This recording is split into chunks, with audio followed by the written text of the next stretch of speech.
Bismillahirrahmanirrahim. Assalamu alaikum student. This is the lecture of class 6. This is the lecture of class 6 maths. Date is 16 June 2020 Tuesday and chapter is 7. Exercise 7C. मुझे आप लोगों ने याद कराया कि मैंने question number 5, 6, 7 और 8 नहीं कराया जो पेज नंबर 108 पे थे और आगे वाले करवा दिए। तो मैंने आपको बताया था कि मैं नेक्स्ट लेक्चर में आपको ये 4 क्वेश्चन करवा दूंगी। तो इंशाल्लाह आज हम ये चारों क्वेश्चन जो पेंडिंग थे हमारे वो करेंगे। ये वर्ड प्रॉब्लम है, आप इसको बहुत अच्छे से देख लें और कोई मुश्किल नहीं है, बस थोड़ा सा आपको ध्यान देना है कि करना हमने कैसे है। ये चारों क्वेश्चन आप लोगों के समझे कि फरमाइश पे मैं करवा रही हूँ, मुझे भूल गए थे ये क्वेश्चन कि मैंने नहीं करवाया। ओके, क्वेश्चन नंबर 5 है, ये देख लें, वर्ड प्रॉब्लम है। क्वेश्चन नंबर 5 कहते हैं 10 pen are purchase at the rate of ₹12.30 each, यानी एक पेन हमने 12.30 रुपीज़ का ख़रीदा है और टोटल कितने पेन लिए? 10 पेन। और फिर कहते हैं what is the sale price of each, हर एक का सेल प्राइस बताओ if there is a total gain of 247 rupees. ठीक है, 240। अच्छा, ये 7 नहीं है बच्चे, ये 24 रुपीज़ है। मुझे ये क्वेश्चन मार्क जो है ना 7 की तरह दिख रहा था, तो ये 24 रुपीज़ है, यानी उसने टोटल गेन किया है 24 रुपीज़ का। और अब वो कह रहा है कि बताओ कि हर एक पेन की सेल प्राइस क्या है। भाई हमें ये नहीं पता कि उसने टोटल कितने के सेल आउट किए हैं पेन, तो पहले तो हमें ये पता होना चाहिए कि उसके पेन बिके कितने के और उसने पेन ख़रीदे कितने के। जब हमें कॉस्ट प्राइस और सेल प्राइस में से कुछ तो मिले ना, हमें पता है कि 10 पेन उसने ख़रीदे हैं और एक पेन उसने इतने का ख़रीदा, तो टोटल 10 पेन कितने के ख़रीदे, यानी हमें कॉस्ट प्राइस फाइंड करनी है, टोटल कॉस्ट प्राइस। ठीक है, फिर यहाँ से हमें ये पता है कि उसका ये जो है ना प्रॉफिट है 24 रुपीज़। अगर 24 रुपीज़ उसका प्रॉफिट है और ये उसका कॉस्ट प्राइस बनती है, तो यहाँ से हम लोग प्रॉफिट के फार्मूला लगाएंगे और बड़े आराम से हमारे पास निकल आएगा, यानी sale price minus cost price. इस ये वाला फार्मूला लगाएंगे तो ये जो चीज़ मिसिंग है ना ये निकलेगी, लेकिन ये जो सेल प्राइस निकलेगी वो टोटल की निकलेगी, टोटल की, ईच की नहीं निकलेगी, यानी टोटल 10 पेन की सेल प्राइस निकलेगी। अगर हमें सेल प्राइस ऑफ 10 पेन मिल जाती है तो क्या सेल प्राइस ऑफ 1 पेन नहीं फाइंड कर सकते, यानी sale price of 10 pen divided by 10 become sale price of each pen. तो यही हमने करना है, पहले हमने ये फाइंड करना है और फिर हमने उसमें इस फार्मूले से के थ्रू हमने ये फाइंड करना है और फिर हमने ईच का प्रॉफिट सेल प्राइस फाइंड करनी है। देख लें, प्रॉफिट है हमारे पास, प्रॉफिट है 24 रुपीज़। ठीक है, cost price of 1 pen is equal to 12.30, तो कॉस्ट प्राइस ऑफ 10 पेन कितनी हो जाएगी? 123। ठीक है, मल्टीप्लाई किया है हमने 10 से, पॉइंट हटाया है, 1 ज़ीरो लगा के 2 ज़ीरो लगाए, 1 ज़ीरो 10 के साथ कटा, 1 ज़ीरो वो 30 वाले के साथ कट गया, तो ये आ गया हमारे पास 123 रुपीज़। ये टोटल उसकी कॉस्ट प्राइस हुई, CP आ गई हमारे पास, यानी CP हमारे पास ये आ गई, प्रॉफिट हमारे पास ये है। अब हमने क्या फाइंड करना है? Sale price. ये फार्मूला है हमारे पास जो भी मैंने बताया। ठीक है, इसको आगे पीछे करेंगे, क्यों? क्योंकि मुझे ये फाइंड करना है। इस कॉस्ट प्राइस को पहले मैंने वैल्यूज़ पुट की, ठीक है, फिर ये 123 को मैं दूसरी साइड पे मूव कर गई। जब भी कोई चीज़ मूव करती है, जो पहले लिखी हुई चीज़ होती है उसके लेफ़्ट साइड पे उसको हम लिखते हैं। ठीक है, राइट साइड पे, सॉरी, राइट साइड पे लिखते हैं, यानी हमने 24 लिखा, फिर ये 123 रुपीज़ को हमने इस साइड पे मूव किया तो 24 के राइट साइड पे लिखा। ठीक, अब हमने इसको सॉल्व किया तो यहाँ हमें सेल प्राइस मिल गई, ये है हमारे पास 147 रुपीज़ सेल प्राइस आ गई, यानी हमने उसको ख़रीदा था 123 रुपीज़ का और बेचा है हमने उसको 147 रुपीज़ का, तो इसका मतलब है हुआ तो प्रॉफिट है। और ये सेल प्राइस भी आ गई हमारे पास, लेकिन ये सेल प्राइस कितने की है? 10 पेन की। Sale price of 10 pen is equal to 147, तो sale price of 1 pen is equal to 147 divided by 10, तो पॉइंट यहाँ पे लग जाएगा हमारे पास 14.7 रुपीज़ का एक पेन बेचा गया है। ठीक है, it was your question number 5। ठीक, easy. Okay, come to question number 6। Question number 6 है, केयरफुली देखें, बड़ा इम्पोर्टेंट सा क्वेश्चन है, मज़े वाला क्वेश्चन है। कहते हैं if 30% loss by selling a sofa set, यानी 30% उसको लॉस हुआ है एक सोफ़ा सेट बेचने पर। For selling a sofa set for rupees 980 rupees का उसने सोफ़ा सेट बेचा है और उसको 30% लॉस हो गया है। तो वो कहते हैं what price must it be sold to gain 10%, यानी 10% मुझे प्रॉफिट लेना है और मैं कितने का उसको बेचूं। यानी पहले उसने जितने का भी बेचा, यानी कि 980 रुपीज़ का बेचा, तो उसको 30% लॉस हुआ, उसने वापस ले लिया उसे सोफ़ा सेट। कहते हैं नहीं, मैं 10% गेन पे बेचूंगा। भाई जब भी आप कोई चीज़ बेचते हो, जब भी आपको प्रॉफिट या लॉस फाइंड करना होता है और कोई चीज़ बेचोगे कि भाई मुझे इसमें प्रॉफिट हो, तो सबसे पहले ज़रूरी है कि वो चीज़ आपने ख़रीदी कितने की थी, आपके पास सीपी क्या होना चाहिए। जब आपके पास सीपी मौजूद होगा तभी आप उसको सीपी से ज़्यादा पर बेचोगे, तब आपके पास प्रॉफिट होगा। अगर सीपी से कम पे बेचोगे तो आपके पास लॉस होगा। इन्होंने कहा है कि मैं कितने पैसों पे बेचूं उसको कि मुझे 10% प्रॉफिट हो जाए। भाई हमें नहीं मालूम कि उसकी सीपी क्या है, उसको ख़रीदा कितने का गया, तो सबसे पहले सीपी फाइंड करना ज़रूरी है। अगर किसी चीज़ की आपके पास सीपी हो, कॉस्ट प्राइस मालूम हो, तो फिर आप जब उसको बेचोगे तो सीपी से कम या ज़्यादा पे जब बेचोगे तो आपको पता होगा कि आपको लॉस हुआ है या आपको प्रॉफिट हुआ है। तो सबसे पहले सीपी फाइंड करते हैं। सीपी ऐसे फाइंड नहीं होगा, तो हमने यूनिटरी मेथड या परसेंटेज मेथड, आप देख लो इसको, परसेंटेज मेथड से हम कर रहे हैं। हम इसको 30% हमने जब लॉस हुआ है, समझे कि हमें 30 रुपीज़ लॉस हुआ है। ठीक है, हम कहते हैं अ लॉस 30% मीन के cost price is greater than sale price, यानी कॉस्ट प्राइस जो थी ज़्यादा थी सेल प्राइस से, सेल प्राइस कम थी। तो हम कहते हैं इफ़ कॉस्ट प्राइस जो है ना, इफ़ कॉस्ट प्राइस सपोज़ किए हमने ₹100 हो, यानी कॉस्ट प्राइस अगर 100 हो तो सेल प्राइस कितनी होगी? ज़ाहिर है 30% उसको लॉस हुआ है, तो वो 30 हमने माइनस किया, 100 माइनस 30, 100 का ख़रीदा, 30 हमने लॉस किया, तो हमने बेचा कितने का? 70 रुपीज़ का। यानी जो लॉस होता है वो निकाल दो उसमें से, तो आपके पास सेल प्राइस आएगी। ठीक है, कितने का सेल आउट किया आपने? 70 रुपीज़ का। If sale price is 70 then cost price कितनी होगी? ज़ाहिर है 100 जो हमने सपोज की हुई है। If sale price is 70 then cost price is equal to 100 rupees. हम कहते हैं if sale price is 1 then cost price कितनी होगी? ज़ाहिर है इसको हम इससे डिवाइड करेंगे, 100 को इससे हमने डिवाइड किया, जैसे यूनिटरी मेथड में होते हैं 100 डिवाइडेड बाय 70। अब हमें जो ओरिजिनल यहाँ क्वेश्चन में दी हुई है कि अगर सेल प्राइस हो 980 तो कॉस्ट प्राइस कितनी होगी? चलो जी फाइंड करते हैं। पहले हमने कहा कि सेल प्राइस 70 थी तो कॉस्ट प्राइस ये थी, फिर हम कहते हैं सेल प्राइस 1 है तो कॉस्ट प्राइस ये। अब हम ओरिजिनल वाली डाल देते हैं कि सेल प्राइस 980 है तो कॉस्ट प्राइस कितनी होगी? जब हम 1 जो भी फाइंड करते हैं उसके बाद जो रिक्वायर्ड होती है उसके साथ हम उसको मल्टीप्लाई कर लेते हैं। ये यूनिटरी मेथड का रूल है। 100 डिवाइडेड बाय 70 मल्टीप्लाई बाय 980, तो हमारे पास आ गया 1400 रुपीज़ क्या आई है? कॉस्ट आई है। ये हमारे पास क्या है? सीपी। क्या निकली? सीपी निकली। अब हमारे पास कॉस्ट प्राइस आ गई। अब हम इजीली इसको बता सकते हैं कि हमें 10% गेन कैसे होगा।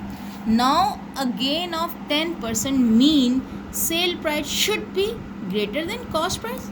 ज़ाहिर है अगर हमने गेन करना है तो सेल प्राइस को कॉस्ट प्राइस से ज़्यादा रखना है। तो हमने किया कि सपोज़ कर लेते हैं कि सेल प्राइस जो है ना 100 रुपीज़ है। सेल प्राइस क्या है?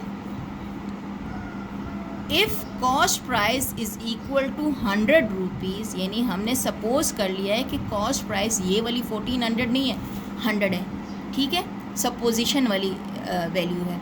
If cost price rupees 100 then sale price will be 100 plus 10। क्यों 10 किया? ये गेन था, पहले हमने माइनस किया था क्योंकि लॉस है, अब यहाँ पे गेन है, तो सेल प्राइस कितनी होगी? 110। तो हम कहते हैं if cost price is rupees 100 then sale price is equal to 110। ठीक है, ये वही वाली बात दोबारा रिपीट हुई है। अब वो कहते हैं if cost price is equal to 1, unitary method, तो इसको हमने इससे डिवाइड कर दिया। अगर cost price is equal to 1 है then sale price will be 110 divided by 100। अब ओरिजिनल वाली कॉस्ट प्राइस हमने डाल दी क्योंकि हमने सेल प्राइस फाइंड करनी है। If cost price is rupees 1400 then sale price is equal to, ये जो 1 वाली फाइंड की थी उसके साथ हमने ये मल्टीप्लाई किया, 110 डिवाइडेड बाय 100 मल्टीप्लाई बाय 1400, 2 0 से कट दिए, इन दोनों की मल्टीप्लिकेशन की, तो आ गए हमारे पास 1540 रुपीज़ उसकी सेल प्राइस होगी, तो वो गेन करेगा 10%। ठीक है, इट वॉज क्वेश्चन नंबर 6। देख लें एक नज़र, क्वेश्चन नंबर 6 क्लास आपके व्यूज़ आ रहे हैं, लेकिन मुझे नहीं लगता आपने चैनल को सब्सक्राइब किया हुआ है। चैनल को ज़रूर सब्सक्राइब करें ताकि मुझे पता चले कि हाँ मेरी 6 क्लास भी ऐड हो गई है मेरे साथ। और आप लोगों की अटेंडेंस बहुत कम बच्चों की है, मुझे लगता है कोई और स्कूल वाले हैं जो देख रहे हैं, हमारे बच्चे नहीं देख रहे, क्योंकि मैंने जब नाम देखे तो वो 3-4, गर्ल्स में तो 2 लड़कियां, सिर्फ 2 से 3, एक अरीबा थी और एक अजवा थी, आज ईमान ने किया है, तो बस 2-3 लड़कियां, और नहीं अटेंडेंस लगा रही, अटेंडेंस नहीं लगा रही, या फिर हो सकता है उन्होंने चैनल को सब्सक्राइब ना किया हो और उनको मिल नहीं रही होती वीडियो। तो चैनल को ज़रूर सब्सक्राइब करें और अपनी अटेंडेंस लगाएं ताकि मैं आपका भी नाम लूँ कि हाँ आप लोगों ने अटेंड किया है। और हम बहुत अटेंड कर लेते हैं, 1-2 बच्चे और हैं, अली हसन हैं, 1-2 और हैं, मैं अयान है, अयान, दोनों अयान, वो अटेंड करते हैं, लेकिन जो अटेंड नहीं करते उनसे मैं थोड़ी सी खफा हूँ कि क्लास अटेंड क्यों नहीं करते। क्वेश्चन नंबर 7 पे आते हैं। देखें, Adnan loss rupees 28 by selling a cricket bat for rupees 322, यानी कि उसने इतना, उसको लॉस हुआ है, एक बैट को सेल किया है इतने रुपए का। What was the loss percent? बड़ा आसान सा है, ठीक है, कि लॉस इतना हुआ है, सेल इतना था, तो लॉस परसेंट फाइंड करना है। तो पहले कॉस्ट प्राइस होती है, तो जो भी लॉस या लॉस परसेंट हम फाइंड करते हैं उसमें फार्मूले में लगता है, जैसे लॉस परसेंट का फार्मूला हो तो loss divided by CP multiply by 100, और ये परसेंट, तो CP तो चाहिए ही चाहिए, तो CP हम यहाँ से निकाल लेते हैं। देखें, लॉस और सेल प्राइस दी हुई है, तो हम यहाँ से ये देखें फार्मूला लगाया और हमने यहाँ से CP फाइंड कर लिया है, यहाँ से हमने CP निकाल लिया। ठीक है, जब CP निकला तो लॉस परसेंट के फार्मूले में लगा दिया, लॉस परसेंट का formula loss divided by CP multiply by 100%। ठीक, वैल्यूज़ लगाई, लॉस थी 28, CP था हमारे पास 350 मल्टीप्लाई बाय 100%। कटिंग की, कटिंग आप कोई सा भी टेबल लगा लो, यहाँ पे 2 का टेबल और 5 का टेबल यूज़ हुआ है। ठीक है, आप कोई सा भी टेबल जिसमें आते हों दोनों, यहाँ 7 का टेबल देख लें, 7 4s are 28 and 7 5s are and 5 1s are 5 2s are, और ये आ गया हमारे पास। ठीक है, ये 0 उस 0 से पहले काटा भाई नहीं, 8% उसको लॉस हुआ है। लॉस तो उसको रुपीज़ में 28 था, लेकिन परसेंटेज में 8% उसको लॉस हुआ है। अब आ जाए question number 8, today's last question. ठीक है, अब देखते हैं ये क्या कह रहा है। Mister Chaudhary purchase a house, mister Chaudhary ने परचेज़ किया है एक घर, कितने का?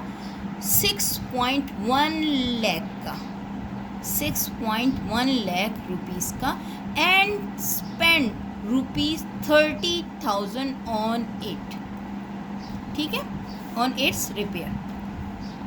यानी 6.1 लाख का उसने ख़रीदा है, 30,000 उस पर रिपेयर के लगा दिया, उसको तो महंगा नहीं पड़ गया। He then sold it for ₹8 lakh, कहाँ महंगा पड़ गया, वही उसने तो 8 लाख का उसको सेल आउट भी कर दिया। अब वो कह रहे हैं कि फाइंड हिज गेन परसेंट, उसको जितना प्रॉफिट हुआ है उसको परसेंटेज में कन्वर्ट करके हमें बताओ कि उसको कितना प्रॉफिट हुआ है। ठीक है, हमें ये जो पहले तो ये फाइंड करना है, ये 6.1 लाख होता क्या है। ठीक है, हमें ये पता है कि जब हम लाख में कितने 100 होते हैं, कितने थाउजेंड होते हैं, 100,000, यानी 100,000 जो होते हैं 1 लाख के बराबर होता है। ठीक है, और अगर ये 1 है तो अगर मैं यहाँ लगा दूँ 1.1, यानी 1 लाख और 10,000, ये 1 लाख एंड 10,000 ये लग जाएगा। यानी पॉइंट के बाद साथ ही फर्स्ट डेसिमल में जो भी आएगा वो 10,000 में होगा।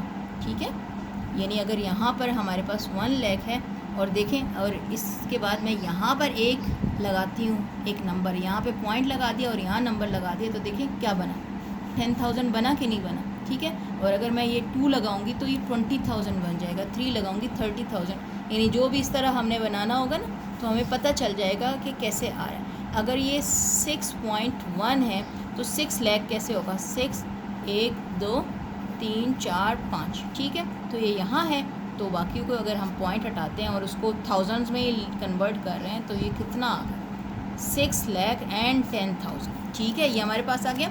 Purchase at 6.1 lakh is equal to 6 lakh and 10,000 become this.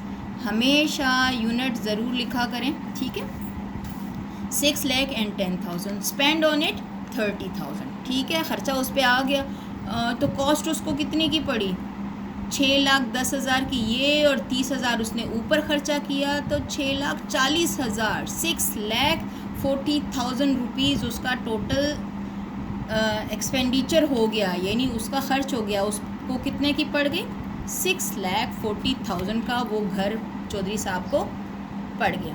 अब उसने सेल कितने का किया, 8 लाख। 8 लाख को आप इस तरह 800,000 लिख सकते हो। ठीक है, इसका मतलब है अगर इतने का ख़रीदा इतने का बेचा तो sale price is greater than cost price. अगर सेल प्राइस कॉस्ट प्राइस से बड़ी है तो प्रॉफिट है, प्रॉफिट फाइंड कर लेते हैं हम लोग कि प्रॉफिट कितना हुआ। ओए, इसमें से हमने सेल प्राइस माइनस किया, cost price, sale price 8 lakh थी, 6,40,000 हमने माइनस किया, 1,60,000 उसको प्रॉफिट हो गया। अब वो कहते हैं जो प्रॉफिट हुआ है ना उसको परसेंटेज में बताओ, तो परसेंटेज का फार्मूला ये है, profit divided by CP multiply by 100%। तो प्रॉफिट क्या है, 1,60,000, CP क्या है 6,40,000, और 100 से मल्टीप्लाई किया, 3 ज़ीरो कट गए, 3 ज़ीरो से 1 ज़ीरो कट गए, इससे कटिंग की हमारे पास आ गया 25%। 25% हमारे पास प्रॉफिट आ गया चौधरी साहब के घर बेचने पर।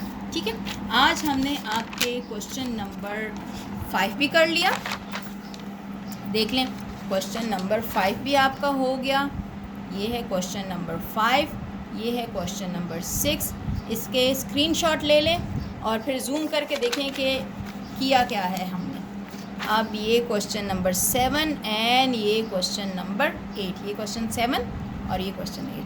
मैं आपको एक दफ़ा फिर कह दूं कि प्लीज़ बच्चों वीडियो को पूरा जो है ना वॉच किया करें, क्योंकि ये आप लोगों के लिए, हमारी तो पास तो इसको दोबारा पढ़ने का कोई फ़ायदा नहीं है। हम आपको सिखा रहे हैं, इसलिए सिखा रहे हैं ताकि आपको समझ आ जाए। ठीक है, और नेक्स्ट मैंने जो पढ़ाना है आपको वो 7D है। ठीक है, 7D, क्योंकि मैं उसका इंट्रोडक्शन आपको करवा चुकी हूँ और अब मैंने उसको आपको एक्सरसाइज शुरू करवानी है।